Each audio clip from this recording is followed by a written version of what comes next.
This is Mark Peterson with the Frog Outside the Well Research Center, and today we're going to learn about Jokbo. In fact, for the next 3 sessions, we're going to have segments on learning about how to read your Jokbo. This will be good for Korean Americans and other Koreans overseas, Jokbo, who want to learn how to read your genealogy. And we have helping us today is Brayden O, who's a 3rd generation American, Korean American, who does not speak Korean, but he's a very, very bright young man, and he's going to a very nice engineering school in Massachusetts, and the equivalent of MIT, like his father and his uncle. And he's figured out how to read Jokbo on his own. And we're going to do 3 videos. The first one is about how to read your own immediate family, grandparents, and the basic birth and death data. The second video will be looking at marriage relationships and a little bit about the biography and a little bit about burial data. But mainly the thing that will be most important to you will be learning about marriage relationships and how to look up the wife's line, the grandmother's line, if you want to look that up. And then the third video is going to be how to trace your ancestry from that immediate family of your father, grandfather, and grandmother and such, and then how to go up and up and up to the ascending line of how to make your way through a multi-volume Jokbo. And I have a very, very special guest today, and this is Brayden O. Is that right, Brayden? That's right. Welcome. It's good to have you here. How old are you? I'm 21. Wow. And you just started to look at this genealogy, and you saw my videos and started to figure things out. And you have done a wonderful job. You've really figured out a lot of things really well. Let's look at your genealogy. Your Korean name is Kwangbae, huh? Kwangbae. Yeah. And you don't speak Korean? I do not. Not a lick. Your father came to America to study, and here's your father's name. It's Young-hee, but he goes by David. Yes. He was actually born in the States. Oh, was he? He was born in Alabama. Oh, my goodness. Okay. Well, according to the genealogy, he was born in 1969, and he's a MIT graduate in astroengineering. That's right. Well, he works on spacecraft. On spacecraft. Oh, wow. And then according to the genealogy here, your mom has an American name, Maori, Bryn Maori. That's right. Yeah, okay. And you have an uncle named Moon-hee, who also went to MIT. That's right. That's right. Oh, my goodness. And also majored in astroengineering. Okay, if we look at the genealogy, next line up is your father's father is listed as the number 2 child. Oh, and I should say that note there, it says no Julie. My father did have a sister, but she died when she was 12, I believe. Oh, this is a bad thing about genealogies. They tend to under-record juvenile deaths. And so you can't rely on a genealogy. Genealogy books, the Jokbo, are really, really interesting because they have some things that are very, very reliable. They have other things you've got to be a little bit cautious about. And you can't look at this genealogy and say, well, there were 2 brothers, and that's it. Because there could be, you know, in your case, like your Aunt Julie, who died young. There could be infant deaths, too. And, you know, in the old days in America and Korea, you know, infant mortality was a real thing. And children very often died before they were 1 year old. That's why in Korea, the 1-year birthday is a big thing, because they've made it. If you can make it 1 year, you might survive childhood. Okay, then it goes up to your grandfather, and he has 4 sisters listed here. Yes. And they all have, I hate to tell you, Japanese style names. Oh, yeah? Yeah. Their names are Youngja, Kyungja, and Chunja. That ja ending is the equivalent in Japanese is ko. And the Youngja, I think, is Eiko, and Kyungja might be Kajiko or something, and Chunja might be Junko. The go ending is a popular ending for female names in Japanese. And so this This shows, in fact, they were born in 31, 39, 43, and 44. It shows they were born in the Japanese era, before Korea was liberated from the Japanese occupation in 1945. So they've got very, very Japanese sounding names. And they, especially your Aunt Youngja, do you know her? Does she have any other name? She never immigrated to the United States, so you don't know. I don't think so. Name. I've never met her. Yeah.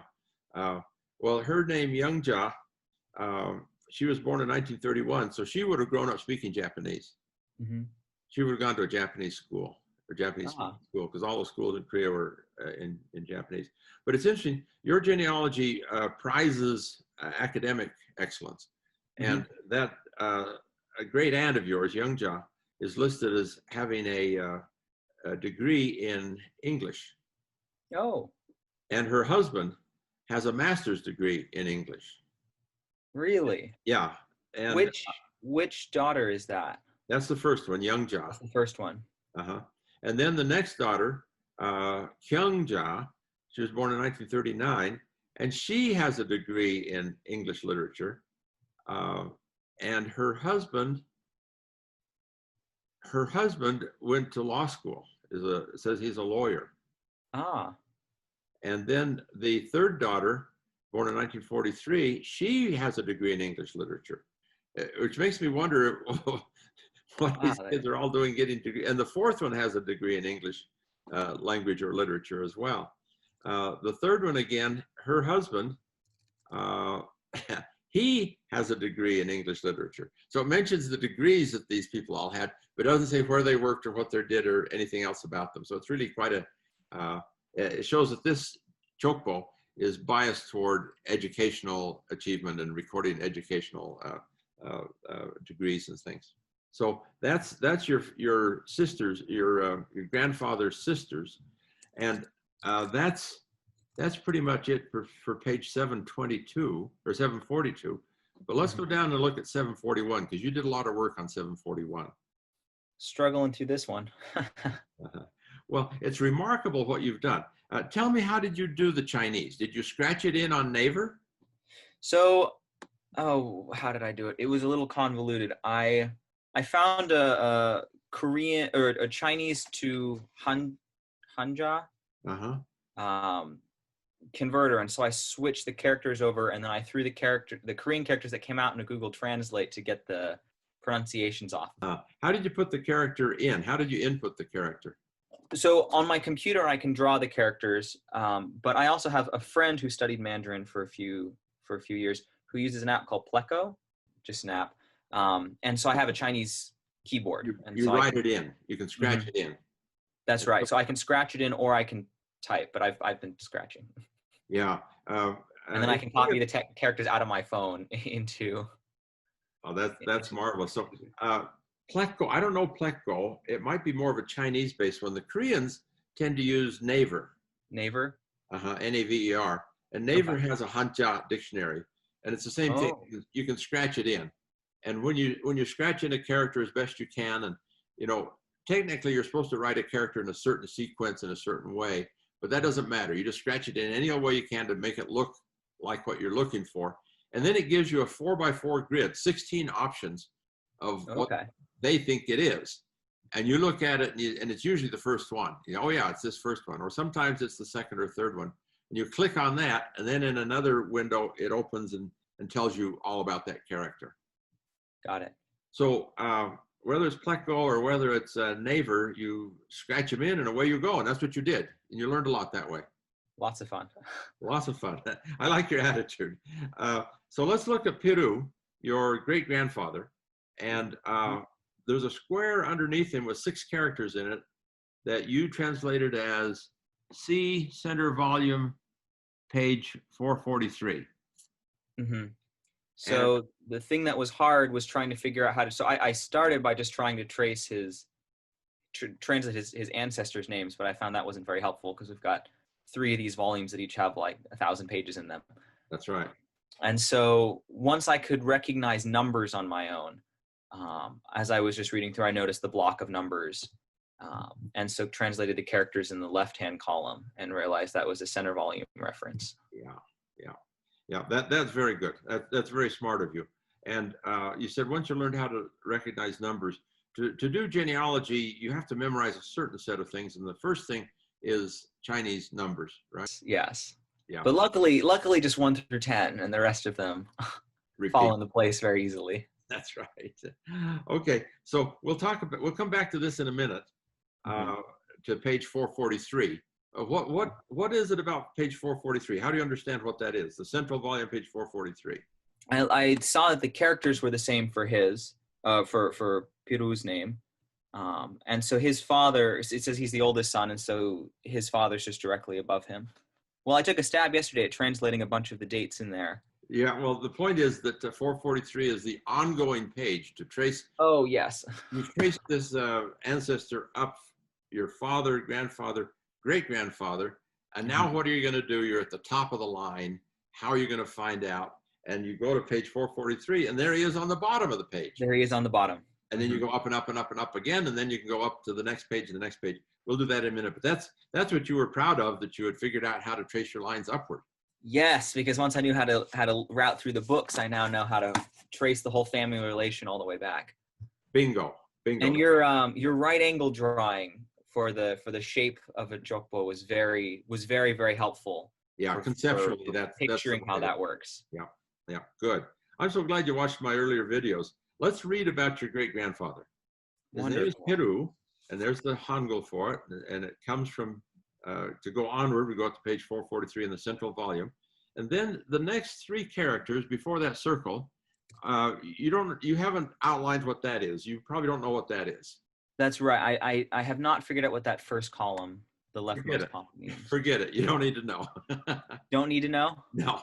It's that first character is Jia, which means Chinese character, but in this context, it means his pen name or his familiar name. And this is just another name that he went by. Okay. And so that's not very important, but it turns out his other name was Unsang. But it turns out that's extraneous information. It's not really germane to anything else you want to do. Okay. The next character, after that circle, the next character is Ho, which is his formal pen name. And not everyone in Korea had a Ho. If you were a prominent writer or a prominent scholar of something or other, you would get a Ho. And so the fact that he has a Ho means he has some degree of prominence. And it says his Ho is Dokchang, the virtuous and clean stream.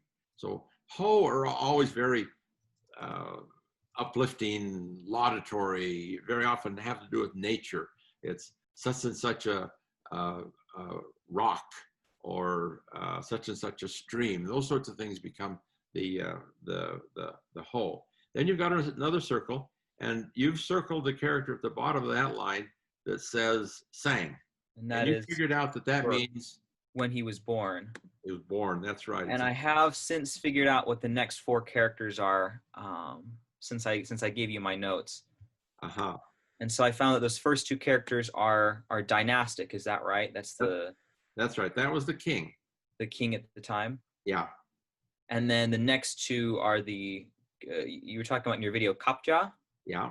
The cycle of 10 against 12, the 10 cycle, the 12 cycle rotate against each other, and that creates a 60-year cycle.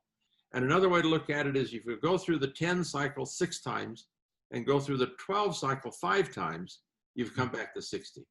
And so it's a 60-year cycle, and this was the way they reckoned all their dates and birth dates and years or events when things happen. Okay, you've got an interesting thing here. So you figured out that it was 1909. Did you notice that King Kojong's reign ended in 1907? Oh, I did not. Yeah. And this brings up an interesting point, and that is there are errors in Jokbo. I ran into that. I ran into that two more generations up the line. I got some more questions for you. Okay, good. Some people in Korea discount Jokbo as a historical source, as a reliable source. They say it's full of errors, but I see a lot of value in the Jokbo, Have you seen my video about Edward Wagner? I don't think so. He was my teacher at Harvard, and one of the things he did was he showed Koreans that they can use Jokbo as a historical source, because up to his time in the 50s and 60s, Koreans were just throwing the Jokbo out, saying, "Oh, it's not reliable. People have bribed their way in. It's a completely unreliable resource." But Ed Wagner at Harvard proved that it's like any other resource. It has errors. Mm-hmm. You collaborate it with a second and a third resource, and you've got some real data that way. Wow. So this is an error, technically, but it's a minor error because Ko Jong had been off the throne for 2 years, but he ruled for, how long was he on the throne? He was on the throne from 64 to 07, so 50-some years or so, 40-something years. So he was on the throne for a long time, so to miss it by 2 years is no big deal. Okay. I did notice when I tried to that combination of 4 characters, that the last time that happened was like 1249 or something like that. Yeah. I'm like, oh, great grandpa was a little older than I thought he was. Yeah, exactly. That you bring up another point, and that is in analyzing genealogy, you just use common sense in a lot of cases. What makes sense? Is the father 30 years older than the son or 90 years older than the son? Well, he's 30 years older. It makes more sense that way. And then you've got the 5th month and no, you don't have it there, but you figured that out since then, that he was born on the 5th month and the 8th day. Is that right? Mm-hmm. May 8th. Some people treat this date with much more gravity than they need to, because this is a lunar calendar date. Okay. And some people like to figure out in 1909, the 5th month and the 8th day in the Western calendar was really, let's see, would have been like the 7th month and the 21st day in the Western calendar. And people go through all of that to figure out exactly what day it was in the West. And I think that's nonsense. I think the Korean calendar has its own validity. But to preserve the integrity of that, I like to say that I don't like to translate Owel as May. Okay. As the 5th month. I like to say it was the 5th month. And, okay. And then that tells you that in the Western calendar, it would have been a little bit different because the calendars are off just a little bit. You know how much they're off is how much Chinese New Year's is off. Oh, interesting. Yeah, you know how we have Chinese New Year, usually sometime late January, February, as late as early March, you have Chinese New Year. Mm-hmm. Well, that's January 1st in China, but I like to say the 1st month and the 1st day, and then it goes on from there.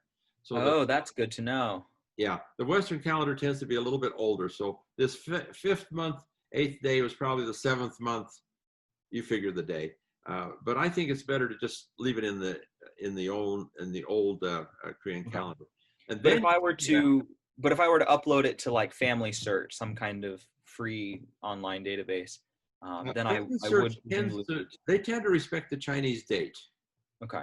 Years ago, they kind of transposed things to the Western calendar, but these days they say no. Just the date they say is it's actually better, because if you're corresponding, looking them up in other sources, and all of a sudden you've transferred it to July, and you find another person that was born in May, you may think that's a different guy.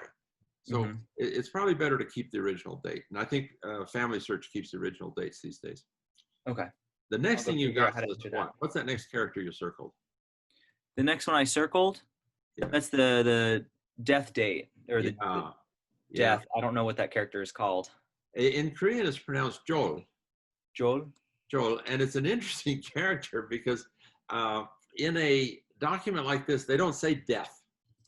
They don't want to be heavy-handed and sad about this. Jol actually means to graduate, to move on to the next line. That's great. Yeah, the word for graduation from high school or college is chorop. Chorop. Chorop means to finish, actually, and op means your work. So chorop is to finish your high school work, to finish your college work. And so here it's finished. He's finished his life work. Interesting. Yeah, it's a fun character. And he died then in 1999. Mm-hmm. You got a bunch of 9s there, so that reinforces your learning of the Chinese letter. That's right. 999. And you wrote it down February 19th, and that's fine. I say I'm kind of fussy. I would have said second month, 19th day, but that's all right. Second month, 19th day. Yeah. Okay, so that's the end of part 1, how to look at the basic birth and death data for the father and grandfather, the immediate family. Join us next time for part 2, where we'll look at marriage relationships. So this is Mark Peterson's Frog Outside the Well. We'll see you next time. Bye.